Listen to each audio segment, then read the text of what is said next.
Good morning student. हमने exercise 5.2 के 3 question किए थे।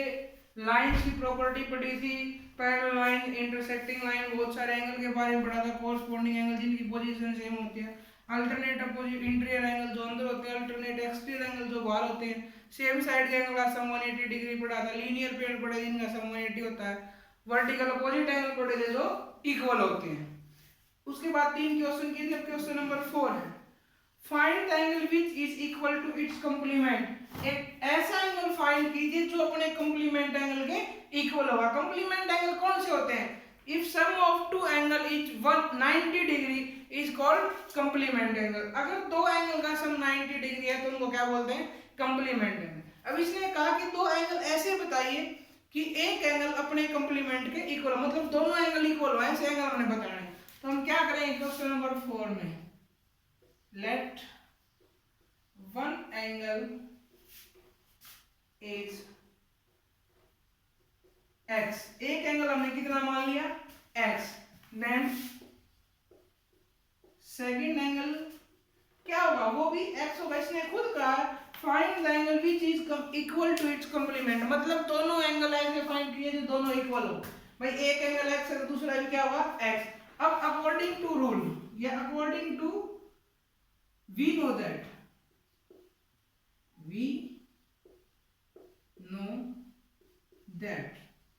हमें क्या पता है कि sum of complement angle is 90 degree.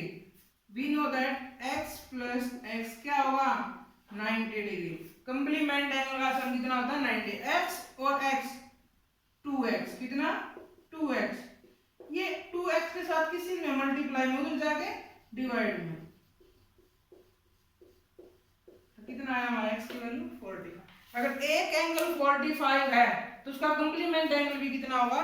45। ये दोनों एंगल क्या हो गए? इक्वल हो गए और दोनों कंप्लीमेंट हो गए। ये 45 का दूसरा कितना होगा? 45। क्वेश्चन नंबर 4 ऐसे करना। Question number 5, find the angle which is equal to its complement angle.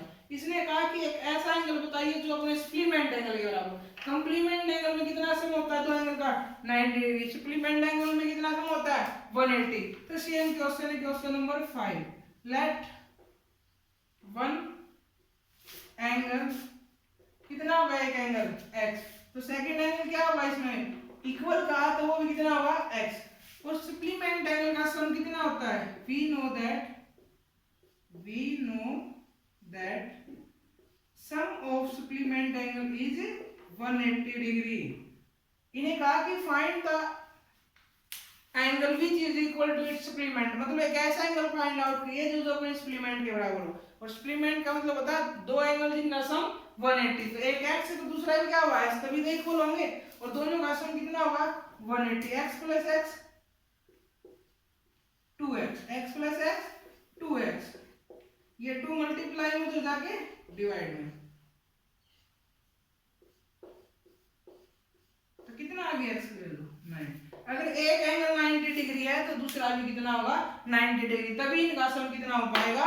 180 degree. तभी इनका सम कितना हो पाएगा? 180 degree.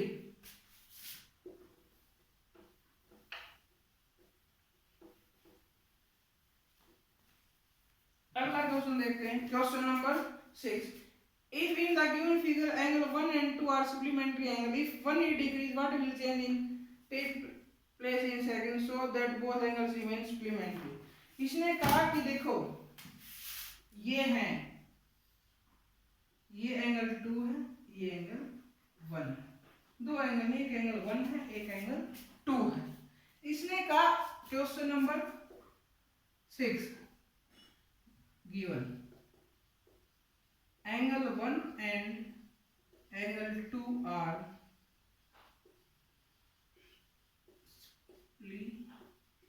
supplementary angle. Angle 1 and angle 2 are supplementary angle. Angle 1 और 2 दोनों क्या है? supplementary angle है। ये गिवन है। supplementary का मतलब होता है angle 1 plus angle 2 कितना होगा? 180 डिग्री। Then इसने कहा if one is increase, if one is decrease, इसने कहा कि अगर एक को मैं डिक्रीज करूं तो दूसरे को क्या करना पड़ेगा, अगर मेरा सम मैं चाहता हूं कि 180 ही रहे, if angle 1 is decrease, then अगर एंगल 1 इज डिक्रीज देन तो 2 में क्या इफेक्ट होगा, सम 180 ही हो। मैं तुम्हें ये कहूं कि भाई मेरे पास दो चीज हैं, उनका जोड़ 180 है, मैं कहता हूं कि एक चीज, एक को मैंने कम कर दिया तो सम 180 रखना है, तो दूसरे को क्या करना पड़ेगा, बढ़ाना पड़ेगा। मान लो दो बच्चों का वेट 90 डिग्री है, 90 केजी, दो बच्चों का वेट कितना है 90 केजी, एक का 45, एक का 40, एक का 50 है। अब 40 वाले का और कम होगा, 30 होगा, मैं चाहता हूं कि सम 90 ही रहे, तो क्या करना पड़ेगा, जो 50 है उसमें कितना ऐड करना पड़ेगा 10, तभी तो 90, 30 प्लस 60 90 होगा। तो अगर एंगल 1 इंच डिक्रीज होगा और सम 180 चाहिए तो क्या करना पड़ेगा, देन एंगल 2 इज इंक्रीज। जब हमने एंगल 2 क्या करना पड़ेगा, इंक्रीज करना पड़ेगा। मैं चाहता हूं कि दोनों का जोड़ 180 रहे, एक घटा रहा हूं तो दूसरे को क्या करना पड़ेगा, बढ़ाना पड़ेगा, तभी तो सेम रहेगा। अगर उसको ऐसे रखा तो वैल्यू क्या हो जाएगी, कम हो जाएगी, ठीक है ना। तो एक को इंक्रीज करेंगे तो दूसरे को डिक्रीज करेंगे, और दूसरे को डिक्रीज करेंगे तो एक को इंक्रीज करेंगे, ठीक है। तो अगर सम 180 ही चाहिए हमें, उनको सप्लीमेंट्री ही रखना है। अगर एक एंगल कम हो जाएगा तो दूसरा भी क्या करना पड़ेगा, कम करना, दूसरा क्या करना पड़ेगा, बढ़ाना पड़ेगा। If angle 1 is decrease then angle 2 is increase to make them supplementary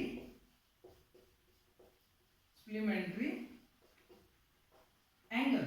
अगर आपको एक को डिक्रीज कर दिया तो दो को क्या करना पड़ेगा, इंक्रीज। अगर आप उनको क्या रखना चाहते हो, सप्लीमेंट्री एंगल रखना चाहते हो। क्वेश्चन नंबर 6 है ये।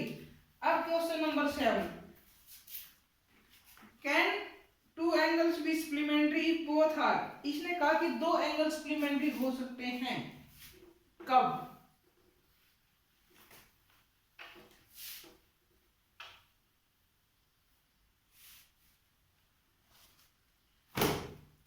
इसने question number 7 given two angles are supplementary angle. First part, if both क्या है, आर एक्यूट। एक्यूट एंगल कौन से एंगल होते हैं, जिनका जो एंगल 90 डिग्री से छोटे होते हैं। अब इसने कहा कि अगर दोनों एंगल एक्यूट है तो क्या वो सप्लीमेंट्री एंगल हो सकते हैं या नहीं हो सकते, हमने ये बताया था। अगर मैं मान के चलूं, समझते हैं एक बार, एक एंगल 89 का है, अब 90 का हो जाएगा तो एक्यूट एंगल ही रहेगा। एक्यूट एंगल 90 से छोटे होते हैं। एक 89 है, दूसरा भी 89 मान लिया। अगर मैं इनका सम करूंगा तो कितना आएगा, 178। 180 डिग्री सम आया, नहीं आया। तो अगर दोनों एंगल एक्यूट एंगल है तो वो कभी भी सप्लीमेंट्री एंगल नहीं हो सकते। Both angle are acute then they are not supplementary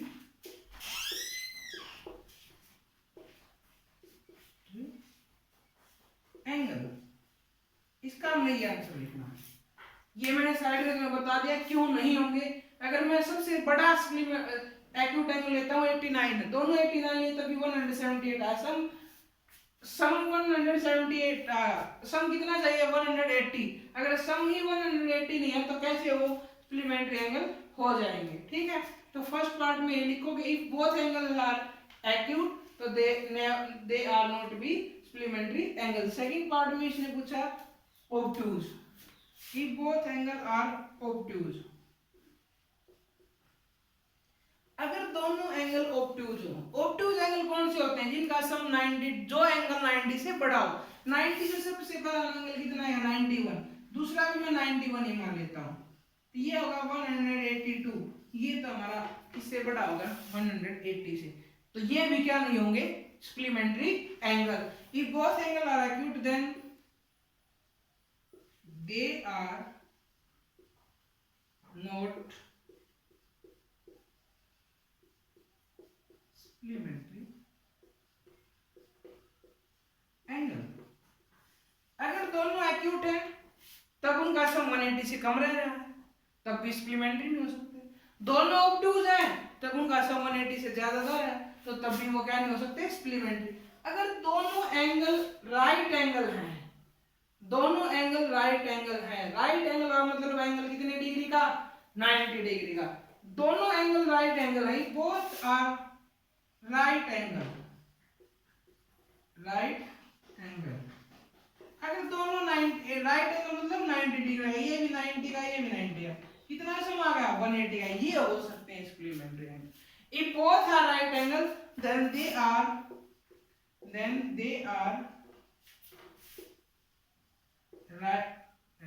they are supplementary angle। अगर दोनों राइट एंगल है तो उनका सम पूरा 180 आता है, तो हम बोल सकते हैं कि ये क्या है, कौन से है, सप्लीमेंट्री एंगल। अगर दोनों एक्यूट एंगल है तो 90 डिग्री से छोटा, उनका सम 180 से छोटा रह रहा है, और दोनों अगर ऑब्टूज एंगल है तो उनका सम 180 से बड़ा जा रहा है, तो वो कोई सा भी सप्लीमेंट्री एंगल नहीं हो सकते। केवल राइट एंगल, अगर दोनों एंगल राइट एंगल है तो वो दोनों 90, उनका सम दोनों का 180 आ रहा है, तो वो दोनों क्या हो सकते हैं, सप्लीमेंट्री एंगल हो सकते हैं। यही चार क्वेश्चन करने तुमने, और बाकी कार्य बाद में करेंगे। ठीक है, ध्यान से करना, जो समझ में नहीं आए दोबारा पूछ सकते हैं कोई भी बच्चा, कोई दिक्कत नहीं है। जिसको नहीं समझ में आए दोबारा पूछ लेना।